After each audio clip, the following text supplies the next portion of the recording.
미학 PT 몸을 만들자 오늘 네 번째 시간 이어가도록 하겠습니다. 이제 앞부분에 이제 미학에 대해서 그래도 우리가 한번 정리를 했어요. 그래서 이제 누구나 만날 때마다 야, 너 미학이 뭔지 아니? 미학이 이런 학문이야 라고 하는 걸 이제는 우리가 소개할 수 있을 정도가 된 것 같아요.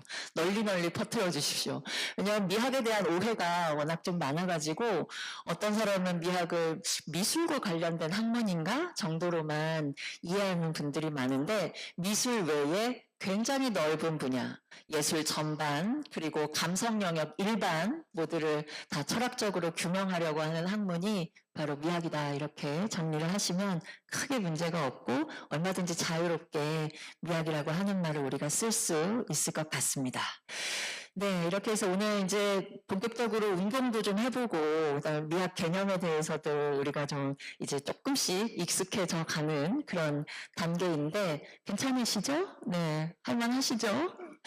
예, 좋습니다. 그러면 우리가 오늘도 운동과 함께 이야기를 좀 풀어가 보면 어떨까 싶어요. 계속 자리에 앉았다 일어났다 하려니까 좀 귀찮으실 수도 있을 텐데 그래도 한번 또 일어나 보도록 하겠습니다.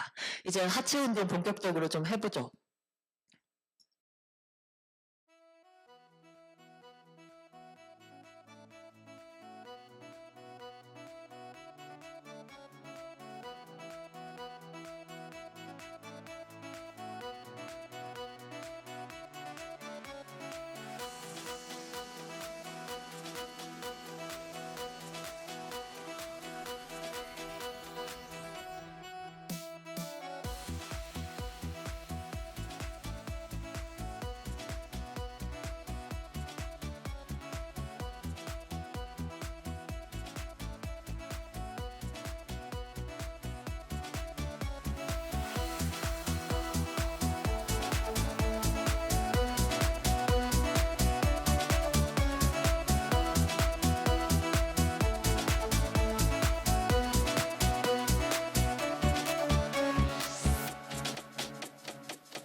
평소에 TV 보시면서 그냥 가만히 앉아 계시지 마시고 TV 보시면서도 그냥 이렇게 앉았다 일어났다 앉았다 일어났다 그리고 마지막 그 5개 구간 아주 집중적으로 운동이 되지 않습니까? 굉장히 막 허벅지가 불타는 듯한 그런 느낌이 드실 텐데 그걸 좀 느껴보시면서 내 몸이 좀 반응을 하고 있구나 내가 지금 운동을 하고 있구나 라고 하는 것을 한 차례 좀 이렇게 우리가 상기하면서 몸을 좀 만들어 가도록 하겠습니다. 저도 숨이 차네요. 아니 사실 저는 운동이나 이렇게 뭐 퍼포먼스, 춤하고 전혀 상관이 없었던 사람이에요. 그러니까 내가 지금까지 태어나서 내가 춤을 출 수 있다고? 내가 몸을 움직일 수 있다고? 내가 운동을 한다고? 라고 하는 것은 한 번도 떠올려 보거나 잘한다고 생각해 본 적이 없거든요. 그런데 잘하고 못하고 이게 없어. 움직이면 되는 거예요. 누구나 다 자기만의 운동이 있고 자기만의 리듬이 있고 자기만의 호흡이 있구나라고 하는 것만 깨달으면 얼마든지 자유롭게 춤을 출 수 있기 때문에 오늘은 저희가 지난 시간에도 그렇고 이번 시간에도 그렇고 가장 기본적인 체력 단련하는 그런 동작들을 좀 배우는데 시간이 조금 지나면 춤을 출 수 있게도 제가 만들어 드릴게요. 그래서 난 춤 소질이 없다라고 하시는 분들도 춤을 출 수 있는 몸 바탕을 만들 수가 있습니다. 그래서 그 바탕을 잘 만들어 놓으면 얼마든지 멋지게 본인의 춤을 출 수 있기 때문에 우리가 그렇게 한번 가보도록 하죠. 안 추고 싶어요? 춤 안 추고 싶은 사람은 저는 없다고 생각해요. 저는 춤하고는 좀 거리가 멉니다 라고 하는 사람도 한번 출 수 있게 되면 이게 삶이 달라지는구나. 삶을 대하는 태도가 달라지는구나 라고 하는 것을 분명히 느낄 수밖에 없다라고 하는 걸 이것은 나의 말이라 틀림이 없다. 한번 경험해보면 좋을 것 같아요. 정말 좋거든요. 그래서 그 몸을 한번 우리가 만들기 위해서 또 한번 쭉 가보도록 하겠습니다. 좋습니다. 오늘 이제 첫 번째 스쿼트 운동 했는데요. 우리가 지난 시간에 마무리를 예술과 관련된 이야기를 좀 했어요. 예술이 도대체 뭘까? 예술이 뭘 하는 걸까? 아까 지난 시간에 이야기했던 거는 감성과 관련되어 있는 것 내지는 인간의 감성, 아주 사적이고 아주 주관적이고 그리고 아주 비밀스러울 수 있는 인간의 감정을 여러 매체들을 통해서 표현하고 전달하는 그런 활동이다 이렇게 정의를 내릴 수가 있을 텐데 특히 이제 서양 미학에서는 서구에서 주로 예술이란 뭔가라고 하는 것들을 이야기할 때 어떤 기원 내지는 어떤 개념을 통해서 예술을 이야기하나라고 하는 것을 오늘은 이 네 번째 시간 첫 번째 개념으로 한번 살펴보려고 합니다. 예술이라고 하는 말은 우리가 많이 쓰기는 하는데 크게 미학에서 예술의 기원 내지는 예술이라고 하는 것을 뭐라고 규정할 수 있는가라고 하는 그런 원을 찾아갈 때 크게 두 가지 방향으로 예술의 기원 내지는 예술의 본질을 찾으려고 해요. 가장 첫 번째로는 코레이아라고 하는 말에서 예술의 기원을 많이 찾습니다. 그리고 또 하나는 테크네라고 하는 말에서 예술의 기원을 찾아요. 내지는 예술이라고 하는 말이 이 말에서 왔다 이렇게 설명을 많이 합니다. 그런데 코레이아와 테크네는 예술이 가지고 있는 사뭇 상반되는 특징 내지는 사뭇 반대되는 능력임에도 불구하고 모두 다 예술의 기원으로 내지는 예술을 뜻하는 이름으로 얘기를 하고 있어요. 그 모습을 잘 보면 우리가 보통 예술가의 이미지를 이렇게 딱 떠올리게 되면 어떤 이미지를 떠올리나요? 막 천재, 영감을 받고 뭔가 이제 가난하지만 그래도 본인의 어떤 예술적인 뜻을 실현하기 위해서 온갖 고난과 어려움을 막 극복해가는 그런 인간의 모습이라고 하는 것을 많이 그려볼 수가 있는데 특히나 영감받아서 뭔가 나도 모르게 무엇인가를 창조하는 것 같은 능력 뭔가 나도 모르게 무엇인가 내가 알 수 없는 그런 능력들에 의해 가지고 뭔가를 창조할 수 있는 능력. 이게 코레이아라고 하는 말에서 어떻게 보면 예술의 기원으로 이렇게 찾고 있는 그런 개념이라고 할 수가 있습니다. 코레이아라고 하는 말은 뭐냐면 이런 거예요. 제가 지난주에 퍼포먼스 했잖아요. 사실 제가 퍼포먼스 할 때 어떻게 제가 출지 저는 잘 몰라요. 완전히 즉흥이고 그 즉흥 움직임이 일어나는 과정에서 나의 몸 안에서 어떤 운동이 일어날까라고 하는 것을 사실 퍼포먼스 하는 저 자신도 굉장히 크게 기대감을 가지고 보고 있거든요. 그래서 어떤 면에서 보면 저는 제 몸 안에서 일어나고 있는 어떤 움직임 그리고 어떤 운동 그 리듬 그것을 내가 추는 것이 아니라 내 안에서 일어나고 있는 그 운동을 내가 따라하고 있는 것 같은 느낌이 들어요. 그러니까 제가 따라하는 것이 저 바깥에 있는 어떤 형태, 모습, 그것을 보면서 그대로 따라하는 게 아니라 제가 퍼포먼스 하면서 추는 그 춤은 내 안에서 일어나고 있는 어떤 운동 내지는 동작을 제 몸이 따라하고 있는 것이에요. 그러니까 운동은 일어나고 저는 그 운동에 몸을 걸쳐서 운동아 일어나는 대로 내가 따라할게 라고 하는 방식으로 퍼포먼스를 하는 것이거든요.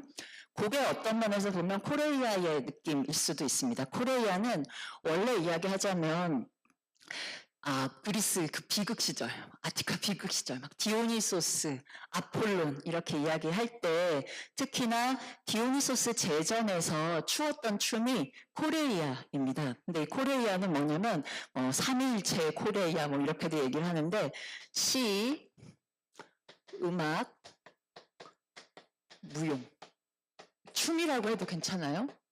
시, 음악, 무용이 결합되어 있는 상태에서 무언가를 하는 활동을 코레이아라고 해요. 그런데 이 코레이아가 아무 때나 추는 것은 아니고 디오니소스 축제 때 디오니소스가 아신 디오니소스는 어떤 춤인가요? 막 마시고 쾌락 그리고 한순간 좀 일탈도 좀 해보고 억압받거나 지배받고 있는 상태에서 좀 이렇게 해방되는 이제 그런 기쁨을 누리는 그런 축제인데 바로 그런 디오니소스 축제 때 사람들이 시와 노래와 춤을 곁들여서 막 이렇게 막 놀고 있는 상태 그게 바로 코레이아라고 할 수가 있거든요. 그러면 우리가 약간 제정신이 아닌 상태로 약간 취해가지고 내 각성의 상태가 아니고 약간 취해가지고 막 노래하고 춤추고 어떻게 그렇게 할 수 있을까요? 제정신의 상태에서는 그렇게 못하죠. 디오니소스 제전 때 코레이아를 할 수 있는 건 내가 추는 것이 아니라 내 안에 디오니소스가 들어오셔가지고 내가 디오니소스가 노는 대로 내가 따라하는 것이다 라고 하는 것이 코레이아의 어떻게 보면 활동 동안 일어나는 일이라고 할 수 있습니다. 그렇기 때문에 제가 퍼포먼스 할 때도 내 안에서 일어나는 디오니소스가 춤추고 있는지도 모르겠어요. 저는 그 디오니소스를 따라서 이렇게도 움직여보기도 하고 저렇게도 움직여보기도 하고 움직임만이 아니라 저도 모르게 소리를 낼 때도 있어요. 그리고 그 소리에 어떨 때는 아주 아름다운 가락이 붙을 수도 있고 또 어떨 때는 아주 아름다운 노랫말이 나올 수도 있습니다. 그래서 바로 그렇게 디오니소스를 따라하면서 춤추고 노래하고 시를 읊는 이와 같은 활동을 이와 같은 코레이아가 예술의 기원이다. 시 쓰고 노래하고 춤추는 이것을 예술의 기원이다라고 보는 것이 서구 미학에서 가장 일반적인 그런 시각이라고 할 수가 있습니다. 그러면 테크네는 뭐냐? 테크네 근데 시, 음악, 무용 말고 다른 예술들도 있잖아요. 그렇죠? 그리고 예술을 한다라고 했을 때 언제나 그렇게 막 디오니소스 시내 이렇게 들리듯이 나도 모르게 막 춤추고 노래하고 이렇게만 할 수는 없잖아요. 예술을 우리가 제작할 때 작품을 만들 때 어떻습니까? 굉장히 치밀해야 돼요. 그냥 만들 수가 없어요. 그냥 막 하지 않는 것이거든요.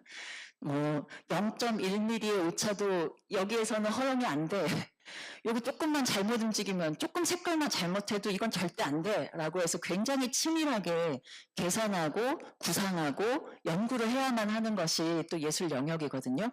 바로 그렇게 신에 취해가지고 아니면 신에 들려서 막 자기도 모르게 막 춤추고 있는 노래하는 이런 부분도 예술의 한 영역이지만 또 다른 한편으로 아주 치밀하게 연구하고 계산하고 구성을 해내는 그와 같은 활동은 테크네라고 하는 이 개념으로부터 예술의 기원을 이야기를 하고 있습니다.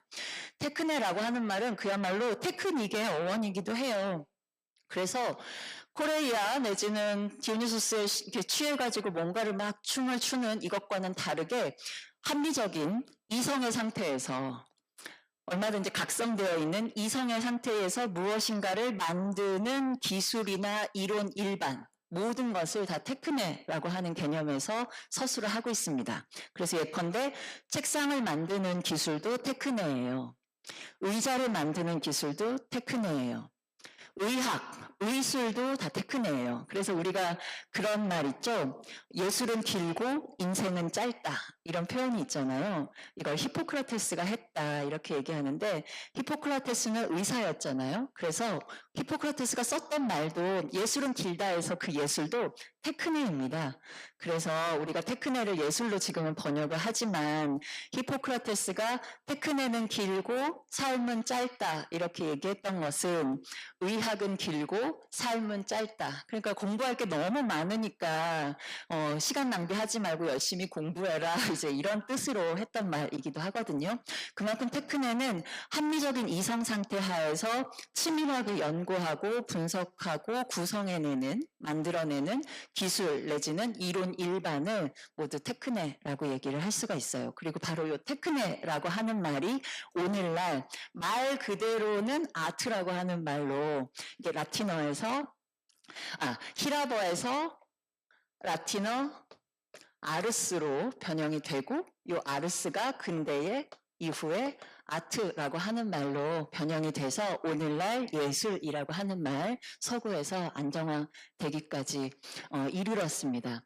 그렇기 때문에 예술의 아주 오래된 기원, 예술이 어디서부터 출발했느냐라고 하면 코레이아, 그 어떤 면에서는 굉장히 제의적이고 초월적이고 조금은 종교적인 성격을 가지고 있는 그런 기원에서부터 예술이 시작됐다라고 얘기를 할 수가 있어요. 그런데 어떻습니까? 이게 그렇게 오래가지는 못해요.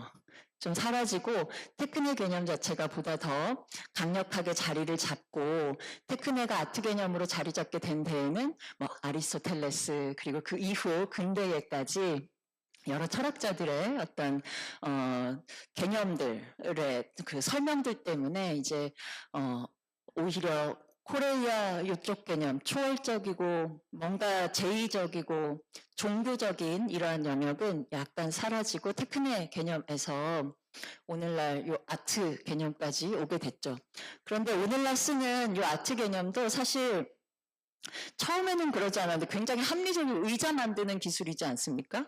뭔가 의학을 사람의 병을 고치거나 아니면 수술을 하는 능력 이런 것도 다 테크네였단 말이에요. 구두 만드는 거, 그다음에 마술 같은 것도 다 테크네에 해당이 돼요. 그러니까 신들린 게 아니라 내가 배워서 익히고 얼마든지 잘 할 수 있는 그런 이 일반적인 기술 내지는 이론 전반을 다 테크네라고 얘기를 했었는데 오늘날 이야기하는 아트는 이건 사실 어떤 면에서는 테크네의 제작술적인 합리적으로 막 뭔가 만들어야 돼라고 하는 것만을 의미하는 게 아니라 과거에 이야기되었던 요 코레이아 뭔가 신이 내게 온 것만 같아.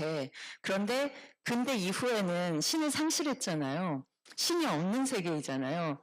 그런데 이 부분을 어떻게 가지고 와야 되느냐, 어떻게든 부활을 시켜야 되느냐라고 했을 때 현대에 이르러서는 이걸 플러스해서 이걸 천재라고 하는 말로 어떻게 보면 좀 곁들여서 아트 개념을 설명을 하고 있죠. 그래서 천재 개념이라든가 오늘날 쓰고 있는 아트 개념이라든가 하는 것들은 일종의 발명품이라고도 얘기할 수 있어요. 예술이 뭐냐라고 했을 때 우리가 지금 머릿속에 떠오르는 예술의 어떤 형태, 예술이 할 수 있는 어떤 활동들, 이게 일종의 근대 이후, 특히나 18세기 이후에 굉장히 집중적으로 연구가 됐거든요. 예술이 뭘 하는 거냐, 예술에 포함될 수 있는 장르가 도대체 무엇이냐라고 하는 것들을 집중적으로 연구해서 단순히 유용한 것을 만드는 기술은 아트에서 빼도록 하자. 오로지 아트는 즐거움, 인간의 쾌를 목적으로 해서 무엇인가를 제작하고 창작하는 행위를 우리가 예술이라고 하는 영역으로 묶고 여기에 시도 포함시켜보고 회화도 포함시켜보고 음악도 포함시켜보고 하는 활동들을 집중적으로 하기 시작을 합니다. 그렇게 18세기 이후로 오늘날까지 한 300년 정도 쌓이고 쌓여서 오늘날 우리 머릿속에도 예술이라고 하면 시, 회화, 음악, 무용 이런 것들 막 떠올리잖아요. 그와 같은 형태가 갖추어지게 된 것이죠. 그리고 단순히 즐거움만을 위해서 만드는 거기 때문에 즐거움을 위해서, 쾌를 위해서 무엇인가를 만드는 것이기 때문에 합리적인 이성 외에도 뭔가 더 뛰어난 능력, 신적이라고 이야기할 수 있는 그러한 능력, 이것을 천재라고 하는 말로, 이것도 그래서 발명된 거예요. 원래 천재라고 하는 개념 자체는 없었어요. 18세기 이후에 만들어진 것이거든요. 그런 부분들을 예술 개념에 포함을 시켜서 즐거움을 위해서 무엇인가를 만드는 예술가는 다른 능력이 아니라, 이성의 능력이 아니라 천재라고 하는 매우 독특한 능력에 의해서 제작을 하는 것이다. 이렇게 설명을 하게 되었습니다. 그래서 서양에서 예술을 이야기하는 기원 두 가지, 예술을 이야기할 수 있는 용어 두 가지를 한번 떠올려 보자라고 하면 코레이와 테크네, 이렇게 두 가지 이야기를 해볼 수 있을 것 같아요. 그런데 지금도 마찬가지예요. 예술 작업하시는 분들 중에 굉장히 테크닉적인 면모를 강조하고 거기에 이제 연구를 계속해서 해 나가시는 분들도 있고, 요즘에 그렇게 많이 발견되지는 않지만 코레이아 계열의 일종의 초월적이고, 그리고 조금은 오늘날에는 잘 발견하기가 어렵지만 제의적이거나 종교적인 형태의 에너지를 이렇게 쫙 기반으로 해서 움직이시는 작품 활동을 하시는 분들도 역시 좀 있다. 그런데 오늘날 이 부분을 살리기는 진짜 좀 어려워요. 이게 우리가 떠올리기 힘든 시대가 좀 돼버린 것 같아요. 종교에서도 좀 어렵지 않습니까? 종교에서도 이거 잘못 사용하면 이것도 사기가 될 수도 있잖아. 피해를 또 입힐 수도 있잖아. 이건 정말로 어떻게 보면 아름다운 영혼이 출 수 있는, 내지는 어떻게 보면 실현할 수 있는 그런 힘이기도 하기 때문에 오늘날은 정말로 좀 이야기거리가 좀 많아지는 그런 개념이라고도 얘기를 할 수가 있겠습니다. 좀 지루해지셨죠? 괜찮으세요? 네. 코레이아는 이제 신점 보는 사람들, 예, 무당 개념이면 테크네는 역학 공부해서 사주팔자 공부해서 보시는 분들, 명리학 공부하시는 분들. 아, 맞아요. 비슷할 수 있어요. 그러니까 운명 감정 같은 경우에도 이제 신점을 보시는 분들이 있고 아니면 논리로 이렇게 공부를 해서 보시는 분들도 있고 하잖아요. 말씀 주신 대로 이쪽은 신점 보시는 분들, 이쪽은 명리학 논리로 푸시는 분들. 예술도 마찬가지일 수 있다. 그런데 요즘은 특히 근대 이후에 현대 예술로 가면 갈수록 예술도 개념 미술이라고 하는 이야기도 많이 들어보셨죠. 컨셉이 굉장히 중요해졌어요. 논리적으로 아니면 가장 최고도의 논리학을 이용을 해서 무를 보여주려고 한다거나, 그러니까 없음이라고 하는 것, 그리고 막 흐름이라고 하는 것들을 보여주고 굉장히 고도의 추상적인 어떤 관념이라고 할 수가 있거든요. 그런 것들을 예술 개념에 최대한 반영하고 그걸 표현하려고 하는 흐름이 좀 많기 때문에 어떻게 보면 현대 예술의 전반적인 흐름은 그렇게 개념화 내지는 지적인 방향으로 좀 흘러가는 경향이 분명히 있습니다. 저 개인적으로는 조금 안타까운 부분이라고도 생각을 하거든요. 여러분 한번 떠올려 보세요. 작가가 예술은 이거 다 같이 갖고 있잖아요. 그런데 이런 작가는 많이 보셨을 거예요. 그리고 특히 이제 아카데미 기반으로 하여서 작품 활동하시는 작가분들은 이런 표현들을 많이 하실 텐데, 요즘에 들레즈 같은 이제 현대 철학자들, 들레즈 책을 읽으면서 작품 공부하고 있습니다. 아니면 작품 연구하고 있습니다. 아니면 요즘에 화이트헤드 철학을 기초로 해서 작품 구상하고 있어요. 좀 자연스럽죠? 그리고 그럴 수 있다고 생각이 듭니다. 그런데 예술가가 나 이번 작품을 위해서 태백산에 기도 다녀왔잖아. 어떻게 느껴지세요? 나 요즘에 작품 연구하느라고 매일 아침마다 30분씩 기도하잖아. 이거 어떤가요? 약간 이색져요. 그리고 그 종교인이 하는 일이지 예술가가 하는 일인가? 라고 하는 생각이 들 수도 있어요. 그런데 저는 예술이 가지고 있는 아주 원시적인 에너지, 아주 근원적인 에너지는 여기서 올 수 있다고 생각을 하거든요.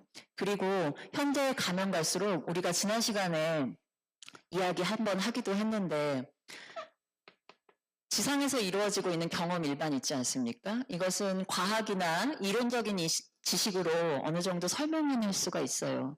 그리고 철학이라든가 지금 이야기하는 이런 지식 기반으로 한 예술 활동을 통해서 의미나 가치 같은 것들을 이야기하고 발굴해낼 수가 있습니다. 그런데 그렇게 개념 내지는 지식 차원에서 얻을 수 있는 진리, 그리고 의미 내지는 가치 차원에서 얻을 수 있는 진리. 그것 외에 인간은 의미를 벗어날 수도 있잖아요. 가치를 벗어날 수도 있잖아요. 지식을 넘어서서, 말을 넘어서서 어떤 것을 체험할 수도 있잖아요. 이 부분에 대해서는 원천적으로 좀 이렇게 막혀 있는 것을 요즘 현대사회에서 많이 좀 보게 되는 것 같아요.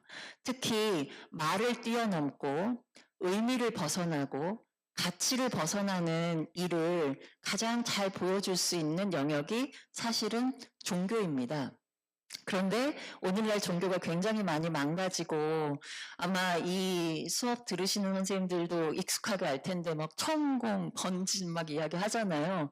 굉장히 많이 훼손이 되어버렸어요. 꼭 천공, 건진뿐만이 아니라 제도화된 어떤 종교들, 기독교도 그렇고 불교도 그렇고 제도화된 형태로 이렇게 딱 시스템이 잡혀버리니까 오히려 원래 종교가 해야 될 일, 그리고 원래 종교가 좀 열어줘야만 할 세계 같은 것들을 우리가 좀 많이 상실하게 되는 그런 안타까움이 요즘 현대사회에서 많이 일어나는 것 같습니다. 그래서 예술가들도 본인의 고향을 많이 잊어버려요. 이 세계를 떠올리면 아, 왠지 내가 종교적 사기를 당하는 것 아니야? 내가 종교적으로 좀 퇴행적인 의식을 갖게 되는 것 아니야? 라고 하는 방식으로 굉장히 이렇게 좀 뭐랄까 소극적으로 변합니다. 그렇지 않고 오히려 막 철학책을 읽으려고 한다거나 과학적인 지식을 탐독하려고 한다거나 아니면 여러 지금 정리되어 있는 어떤 객관적인 사실, 지식 체계 여기에 기초해 가지고 작품 활동을 하려고 하는 그런 흐름들이 이어지곤 있는데 물론 그것도 나쁘지 않아요. 얼마든지 거기에서 아름다움과 의미 있는 형태들, 모습들을 만들어내고 사람들과 나눌 수 있기 때문에 그것도 얼마든지 아름다운 활동이고 좋은 예술작품이라고 할 수가 있지만 그 방향으로만 흘러가는 것은 문제가 있다. 오히려 다른 직업군들보다도 다른 직업을 가지고 있는 사람들보다도 예술가는 본인의 기원이 있으니까 본인의 고향이 있으니까 이 세계를 한 번쯤 되새겨보고 오늘날 우리 예술의 세계에서 어떤 세계를 열어줘야 될까? 어떤 힘을 좀 보여줘야 될까라고 하는 것들을 고민을 하게 된다면 학문, 예술, 종교 이 세 가지 영역에서 예술가로서 해야 되는 일이 저는 분명히 보일 거라고 생각이 해요. 특히 다른 철학자들도 하실 수는 있겠지만 어려운 것이 예술가는 어떻습니까? 잘 보시면 이게 어떻게 보면 약간 종교적인 활동하고도 연결될 수가 있는데 예술가는 어떻습니까? 돌하고도 말을 해요. 돌을 내가 작품에 쓴다라고 할 때 예술가가 어떻게 그 돌을 선택할까요? 어차피 돌들은 그냥 이것은 돌이다로 끝나요. 그런데 예술가는 이 돌 말고 이 돌을 내가 작품에 쓰겠어라고 얘기하죠. 왜 그런가요? 돌과 나 사이에 뭔가 연결되는 게 있는 것만 같아. 다른 사람들은 듣지는 못하지만 나는 뭔가 지금 돌이 담고 있는 이야기가 나에게 들리는 것만 같아. 라고 생각해서 그 돌을 선택을 한단 말입니다. 그냥 단순히 형태만 보거나 모양만 보거나 색깔만 봐서 그것을 선택하지는 않는다라고 하는 거예요. 예술가는 돌의 소리를 들을 수 있는 자들입니다. 예술가는 나무가 막 흔들릴 때 나무에 반짝이는 그 빛 속에서 아 뭔가 이야기가 들려온다 라고 생각할 수 있는 사람들, 그 소리를 직접 들을 수 있는 사람들이 예술가라고 할 수가 있어요. 그래서 어떤 직업군들보다도 예술가가 오늘날 예전의 종교인들과 마찬가지로 조금 더 의미를 넘어서고 가치를 또 넘어서고 지식과 말을 넘어서는 그런 세계를 열 수 있는 힘이 예술가에게 주어져 있다 생각을 하고 꼭 예술가만이 아니라 우리 자신도 얼마든지 그 부분을 살릴 수 있어요. 사물들을 잘 관찰하시거나 빛들을 한번 염두에 두시면서 이렇게 되뇌어 보시거나 라고 하면 기존에 이것은 빛입니다. 이것은 돌입니다. 라고 하는 의식하고는 좀 다른 세계가 분명히 열릴 수 있는데 그게 열리면 그 순간 누구든 저는 예술가가 된다라고도 생각을 하거든요. 그래서 우리가 한 학기 동안 이 미학 이야기, 예술 이야기, 그리고 몸의 운동 이야기 이렇게 해가면서 그 순간을 우리가 한 번쯤 다 경험을 좀 해보고 그 순간들을 기록해서 자신만의 작품으로 좀 만들 수 있으면 얼마나 멋있을까라고 생각이 좀 들기도 합니다. 예, 답변이 됐을까요? 네, 좋습니다. 이렇게 하니까 벌써 7시 30분이 이게 제가 계획을 세우기로는 계획을 세우기로는 한 시간에 그러니까 한 회에 개념 3개 이야기하고 운동 3가지 하기로 했었는데 우리가 아까 했고 스쿼트 하나 했죠. 지금 2번째 시간엔 하나는 더 하고 헤어지죠. 우리 마지막으로 일어서십시오.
그 춤에서 보니까 그 코리오그래피라는 장르를 따로 하는 것 같더라고요. 근데 그것도 저 위에 것과 관련이 있을까요? 보시면 이게 보통 춤은 기본적으로 요 계열이라고 생각을 하시면 좋아요. 요 계열. 춤은 기본적으로 여기서 출발을 합니다. 코레이아에서. 그런데 이제 요즘에는 굉장히 다양한 춤들이 있잖아요. 요즘 제가 조금 문제의식을 가지고 있는 게 춤에 관련해서 문제의식을 가지고 있는 게 테크닉 기반한 춤들이 굉장히 많이 어떻게 보면 보편화되어 있어요. 그래서 우리가 춤을 배운다라고 하면 동작을 따라한다거나 아니면 케이팝 스타들의 그런 안무 같은 것들을 막 따라하기도 하는데 이게 어떻게 보면 춤의 어떤 본질 내지는 춤의 고향을 약간 상실하게 하는 그런 모습일 수도 있거든요. 춤은 테크닉, 그러니까 뭔가를 모방하거나 막 만들거나 그걸 그대로 따라하거나 학습해서만 할 수 있는 그런 것은 아닙니다. 물론 테크닉 기반하여서도 뭐 얼마든지 동작을 만들어낼 수가 있죠. 그런데 그것은 오히려 소비되기가 좀 더 쉬워요.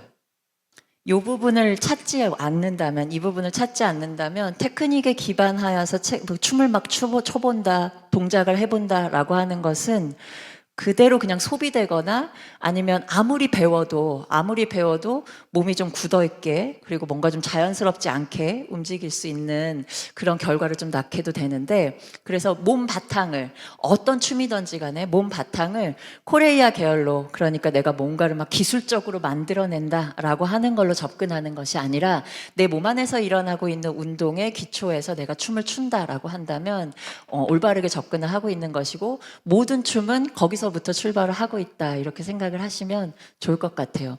춤 안에서 여러 장르들이 있기 때문에 그걸 일일이 다 설명드리기는 저도 거기에 대해서 정확한 지식을 갖고 있지는 않지만, 기본적으로 일반적으로 춤의 고향이라고 하는 것은 저 코레이아 계열에서부터 온다, 이렇게 정리를 하시면 될 것 같아요. 답변이 됐을까요? 맞아요. 이제 아까 말씀드렸듯이 이 코레이아 계열의 예술 개념은 근대 이후에는 찾기가 진짜 어려워요. 그리고 근대 때 이 예술 개념이 엄청나게 집중적으로 발명됐다고 했잖아요. 이때 집중적으로 발명한 게 예술 개념 안에, 예컨대 회화 개념 안에 어떤 장르들 포함을 시킬 것이냐, 무용 안에도 어떤 장르들을 포함을 시킬 것이냐라고 하는 것을 낱낱이 이름을 붙여가지고 하나의 예술의 세계, 예술의 체계라고 하는 것을 만들었던 그런 과정이 있었던 것이거든요. 그러니까 사실은 어떻게 보면 학문화된 것이죠. 각 영역 안에서 이러이러한 장르들이 이 예술 안에 포함되어 있습니다 라고 어떻게 보면 지식을 만들어내는 그런 과정인 것이죠. 그런데 이제 이렇게 생각해 볼 수 있을 것 같아요.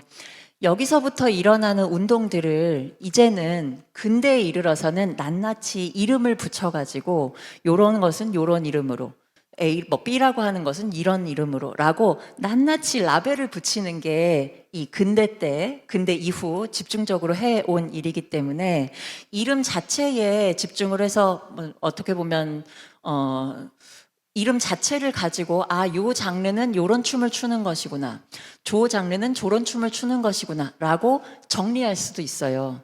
그리고 그 방법에 따라서 무용 동작이라든가 안무 같은 것들을 배울 수도 있죠. 서로 다른 안무고 서로 다른 춤이라고도 얘기할 수 있으니까요.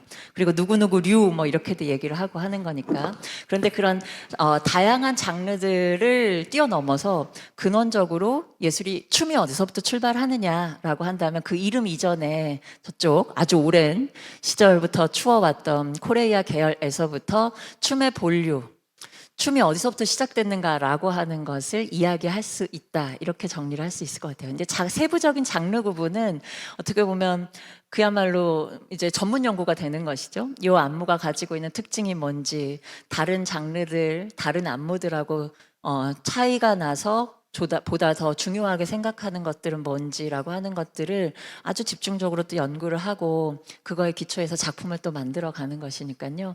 이제 세부 장르들은 얼마든지 또 개발될 수도 있고 만들 수도 있다.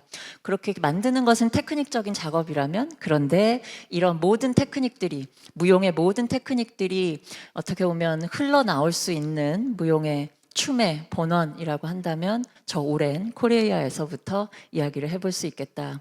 그래서 코레오그라피 같은 안무 같은 말도 코레이아에서 오기도 했죠. 네, 그 말 자체도. 네. 제가 조금 제 입장에서 부연 설명을 조금 드리자면, 그 사진 배우로 배우시는 분들이 항상 묻는 게 어떤 구도가 좋은 구도라고 물어요. 구도를 배운다고 생각을 해요. 그래서 자꾸 물어보니까 저도 공부를 해보려고, 공부는 해봤는데 이게 사실은 거꾸로예요. 좋은 구도가 있어서 그대로 사람들이 한 게 아니라 누군가 저렇게 그림을 그리거나 사진을 찍었는데 저게 사람들한테 좋아 보여요.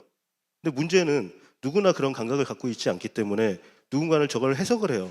줄을 그어요. 줄을 긋고 그 요즘에 꽤 유명한 그 분해도 중에 하나가 애플 로고 있죠. 애플 로고를 막 그 황금비부터 시작해서 다 분해를 해서 어떻게 그려졌는지 분석을 한 자료가 있어요. 근데 그거를 애플 로고 만든 사람한테 보여주니까 난 이런 거 안 했는데? 그냥 그린 거예요. 그냥 그린 건데 이거를 모든 사람이 그런 그 창의적인 능력을 갖고 있지 않다 보니까 그걸 전달하기 위해서, 학습시키기 위해서 선을 긋고 좌우를 쪼개고 이건 뭐 삼각형 구도 이런 식으로 만들어내는 거예요. 그러니까 선후 관계가 바뀌었다는 거죠. 처음부터는 저는 이제 이 코레이아라는 개념도 내가 좋아서 그러니까 말 그대로 빌 받아가지고 내 마음대로 추는데 보니까 형태가 어느 정도 있더라는 거죠. 분류가 되더라는 거죠. 그래서 그 분류에 따라서 이름을 붙인 거지. 아, 이 이름을 붙인 건 이렇게 쳐야 되는 거는 아니다. 저는 그렇게 이해가 되는 네. 것 같아요. 그리고 거기에 플러스해서 왜 그렇게 자꾸 이름을 붙이고 나름대로 체계를 잡으려고 했느냐 하면 아까 이야기했던 근대의 작업이기 때문에 그래요. 근데 이제 새로 근대, 특히 서구에서 17, 18, 19세기 중반까지 새로운 사회 구성을 위해서 여러 가지 방면에서 고민을 많이 했습니다. 대학이라고 하는 걸 어떻게 설립할 거냐. 대학 안에서 어떤 학과들을 배치할 거냐. 그리고 그런 학과들을 기초로 해서 전문적인 지식을 어떤 방식으로 생산해낼 거냐라고 하는 것을 아주 집중적으로 연구를 합니다. 그래서 예술도 아카데미에 이제 들어가야 되는 것이에요. 한마디로 전문적인 지식 생산의 방법이라고 하는 것으로 생산이 돼야 되는 것이죠.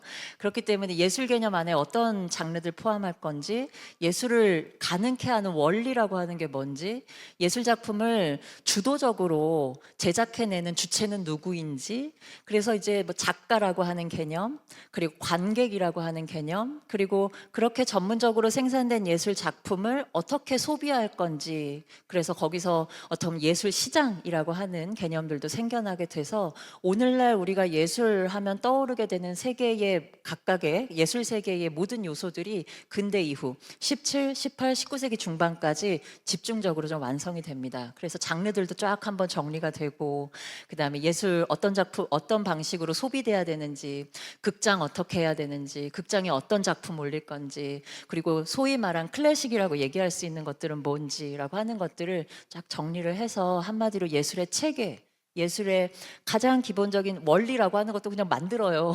예술이 이런 걸로 만들어지는 것 같아. 이성보다는 상상력이 예술의 주요한 힘이야 라고 하는 방식으로 하나하나씩 근거들을 어떻게 보면 배치를 하고 그걸 기초로 해서 예술 세계를 좀 만들어 가죠. 그걸 기초로 서구에서 만들었던 그런 예술 개념, 대학 그리고 전문적인 지식 생산의 방법이라고 하는 게 사실 이제 전 세계적으로 이렇게 제국주의 영향으로 이렇게 쫙 흘러나가게 되면서 오늘날 우리에게까지도 그 체계 하에서 예술 개념을 떠올리고 대학이라고 하는 전문적인 지식 생산 방식을 떠올리기도 하죠. 그래서 사실 예술이 뭐냐라고 이야기할 때 오히려 그 물음에 제대로 답하려면 우리가 알고 있는 예술 개념 자체를 한번 다 부정을 볼 수도 있어야 돼요. 만들어진 거거든요. 그렇게 그냥 배운 겁니다. 교과서에 의해서, 그리고 힘이 센 나라들이 만들어 놓은 그런 말들에 의해서, 힘이 센 나라들이 제시한 이 정도가 고전이야, 굉장히 좋은 작품이야, 명작이야 라고 이야기하는 그러한 자료들에 의해서 우리 머릿속에 각인이 되어버린 것이죠. 어쩌면 예술은 전혀 다른 방식으로 얘기될 수 있을지도 몰라요. 그리고 우리가 생각하는 것과 전혀 다른 말을 예술이 또 할 수도 있을지도 모르겠습니다. 그래서 그렇게 열어놓고 한번 예술을 고민해 보는 것도 굉장히 좋은 연구 주제가 될 수 있을 것 같아요. 네. 조금 박하게 표현을 하면 지금 우리가 인지하고 있는 예술의 개념은 비즈니스 모델이다. 과거에 그냥 예술 자체로서 존재했던 게 지금은 상업적 모델로 지금 뭐 교육 분야라든지 아니면 소비라든지 생산 분야의 비즈니스화된 모델을 지금 우리가 인식하고 있다, 이렇게 봐도. 맞습니다. 그리고 이제 아까 이야기할 때 예술이 이제 그러면 뭘 담을 거냐, 뭘 표현할 거냐라고 하는 것이 중요한데, 우리가 지난 시간에 진리관 한번 정리했었잖아요. 시대별로 진리가 어떻게 나뉘어지느냐. 즉, 그러니까 영원한 어떤 옳음, 영원한 바른 삶, 이상적인 세계, 그것을 어디서 구현하고자 하느냐, 찾고자 하느냐라고 했을 때 고대는 역시 신화적인 세계였었죠. 그래서 고대 작품들을 보면 신화적 형상들이 굉장히 많이 등장을 해요. 중세 때는 어떨까요? 중세 때는 이제 이런 범신론적인 신화적인 세계관에서 벗어나서 유일신 내지는 특히 이제 서구를 기초로 해서 얘기를 했을 때 기독교적인 유일신 내지는 인격신을 기초로 해서 세계 구성이 이루어집니다. 그리고 그 신의 역사에 따라서 인간의 삶도 그렇게 살기를 바랬고 그렇게 또 사회 구성을 했습니다. 그야말로 신학적인 체계가 완성이 되죠. 그래서 중세 때의 작품들 보시면 맨 이콘상이고 성당이고 이렇잖아요. 그러다가 서구에서 신학적 세계관이 이제는 그만두고 이제 새로운 시대, 어떻게 보면 그야말로 근대라고 하는 시대를 열어보도록 하자. 중세를 멈추고 근대라고 하는 새로운 모던이라고 하는 시대를 열어보도록 하자라고 했던 게 15, 16세기 르네상스를 거치면서 이때는 어떻습니까? 이제는 신이 아니라 인간의 세계로, 인간의 눈으로 한번 세계를 한번 다시 보고 여기에서 질서를 한번 제대로 잡아보자라고 해서 르네상스 때 작품들을 보시면 진짜 잘 그렸습니다. 그리고 이때 르네상스 때 인간의 눈으로 내가 한번 다시 한번 질서를 한번 잡아보겠어, 멋진 세계를 한번 그려보겠어 라고 하는 최고의 발명품, 그와 같은 세계를 그려볼 수 있었던 최고의 발명품이 뭡니까? 이때 원근법이 발명이 됐어요. 원근법, 1점 투시도법, 즉 하나의 소실점을 기초로 모든 장면들을 이렇게 딱 입체적으로 평평한 2차원 평면에도 깊이감을 나타낼 수 있는 그러한 재현의 기술이 이때 완성이 됐거든요. 인간의 시각으로 아름다운 세계를 한번 만들어 보자, 장면을 한번 만들어 보자. 그래서 우리가 소위 잘 그렸다, 아까 감독님 말씀하셨듯이 구도를 어떻게 잡을 것이냐, 그다음에 명암을 어떻게 쓸 것이냐, 형태를 어떻게 잡을 것이냐라고 하는 가장 기본적인 표준 내지는 가장 이상적인 형태의 제작의 방법 내지는 재현의 기술이라고 하는 게 이때 다 완성이 됩니다. 그래서 그림을 잘 그리고 싶다 그러면 르네상스 때의 시대의 그림들을 많이 연구하시면 돼요. 잘 그릴 수밖에 없어요. 구도도 완벽하고, 우리가 이제 나중에 그림들 보면서 한 번씩 보게 될 수도 있는데, 뭐 다빈치 이런 사람들, 최후의 만찬, 르네상스 대표적인 작품이죠. 그런 식으로 완벽한 그림, 완벽한 아름다운 형상을 그려낼 수 있는 재현의 기술이 이때 완성이 좀 되는 것이죠. 그러면 이게 이제 근대로까지 연결이 된단 말이에요.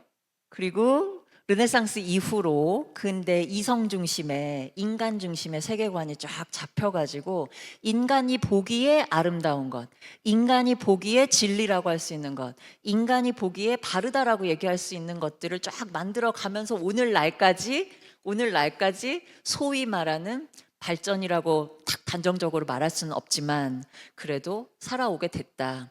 그러면 오늘날에는 뭘 반영할 것인가, 예술이? 오늘날에는 뭘 기초로 소위 말하는 진리라고 얘기할 수 있는, 소위 말하는 발음이라고 얘기할 수 있는 것을 예술이 좀 담지하는 것인가? 뭘까요? 오늘날 우리를 좌지우지할 수 있는 힘, 오늘날 가장 중심적인, 가장 기본적인 시각으로 우리가 얘기할 수 있는 그런 어떤 힘, 아주 강력한 힘, 그게 바로 자본이에요, 현대에는. 그러니까 신화적인 신, 인격적인 신, 인간적인 신에서 지금은 무슨 신이 왔습니까? 돈의 신이 왔어요. 그래서 예술도 여기에 약합니다. 그리고 다른 부분에서 벗어나려고 해도 자본으로부터 벗어나기가 어려워요. 자본으로부터 벗어나려고 하는 운동을 하기에도 돈이 듭니다. 돈을 버는 데에도 돈이 들어요. 그래서 이 자본으로부터 벗어나기가 굉장히 어려운, 그야말로 막힌 곳이 돼버렸죠. 예술이 시도는 많이 해보죠. 어떻게 보면 엄청난 자본의 힘이라고 하는 것을 깨기 위해서 노력을 많이 하지만 아직은 좀 역부족인 것 같아요. 그리고 이걸 한번 깨봅시다 라고 하는 것도 자본의 운동 안에서 움직여 보여지기 때문에, 야, 이게 이 자본주의를 어떻게 극복할 것이냐. 자본주의 자체도 그렇지만 1970년대 이후로는 이제 신자유주의, 지금은 이제 어떻게까지 얘기돼야 되는지 모르겠어요. 자본의 폭력적인 힘이라고 하는 것을 우리가 어떻게 보면 문제시해야만 하는 이제 이런 시대가 돼버렸기 때문에, 이런 자본의 아주 압박이 들어오는 이러한 시대의 예술이 어떤 것을 담지해야 되는지, 그리고 어떤 진리, 새로운 세계를 열어가야 되는가라고 하는 것은 정말 우리가 풀어야 될 그런 문제라고 할 수가 있겠어요. 그래서 요즘에는 이 소유 개념, 자본이라고 하는 것을 좀 다른 형태로 만들어 가보자. 그래서 개인의 사적 소유 말고 공적 소유라고 하는 것도 있을 수 있지 않아? 라고 하는 방식으로 의식을 한번 새롭게 전환한다든가 그와 같은 의식 전환 속에서 예술의 형태는 어떻게 달라질 수 있을 것인가? 라고 하는 것들이 새롭게 실험되고 제안되고 있기도 합니다. 정말 어려운 문제예요. 네. 오늘 시간은 훌쩍 넘어버렸네요. 네. 여러분도 어떠셨는지 모르겠어요. 그래도 운동하면서 우리 얘기 나누니까 조금 괜찮으시죠? 괜찮아요? 다음 우리 수업 때는 체조만이 아니라 좀 무용 이렇게 좀 춤을 좀 춰볼 수 있는 네, 그런 시간도 좀 준비를 좀 해보도록 하겠습니다. 네, 긴 시간 동안 이야기 나눠주셔서 너무 감사하고요. 다음 시간에 또 좋은 모습으로 인사드리도록 하겠습니다. 고맙습니다.